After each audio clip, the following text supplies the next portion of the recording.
உனக்கு என்ன வேலை இருக்குது, உனக்கு என்ன பொருளாதாரம் இருக்குது, நீ எந்த அடிப்படையில் எங்கள் வீட்டு பெண்களை எல்லாம் காதலிக்கிற என்று ஏதோ ஒரு குறிப்பிட்ட சாதிக்கான பிரச்சனையாக காதலையும் காதல் திருமணங்களையும் சுருக்கி பரப்புரை செய்ததன் விளைவாக இது போன்ற விவாதங்கள் நடக்கின்றன. சாதி விட்டு சாதி, எந்த சாதியில திருமணம் நடந்தாலும் படுகொலை செய்கிறார்கள். சாதி கௌரவம் தான் தன்னுடைய குடும்ப கௌரவம் என்று நினைக்கக்கூடிய அளவுக்கான ஒரு பொது கருத்து இங்கே உருவாகி இருக்கிறது. இது காலங்காலமாக இருந்து வருகிற ஒன்றுதான், புதிய நடைமுறை அல்ல. பெற்ற பிள்ளையை கூட கொடூரமாக படுகொலை செய்யக்கூடிய அளவுக்கு பெற்றோரின் உளவியல் இருக்கிறது.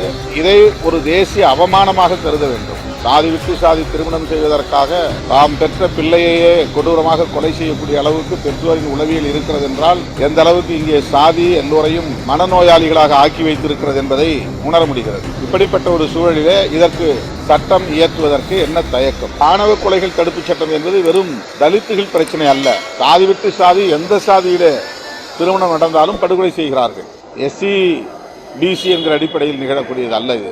ஓபிசி சமூகத்தினரிடையே கூட சாதி விட்டு சாதி திருமணம் செய்தால் படுகொலைகள் நடக்கின்றன. எனவே இது ஒரு சமூக பிரச்சனை, தேசிய அளவிலான பிரச்சனை. எனவே தேசிய அளவில் சட்டம் இயற்றப்பட வேண்டும் என்பதுதான் நம்முடைய கோரிக்கை.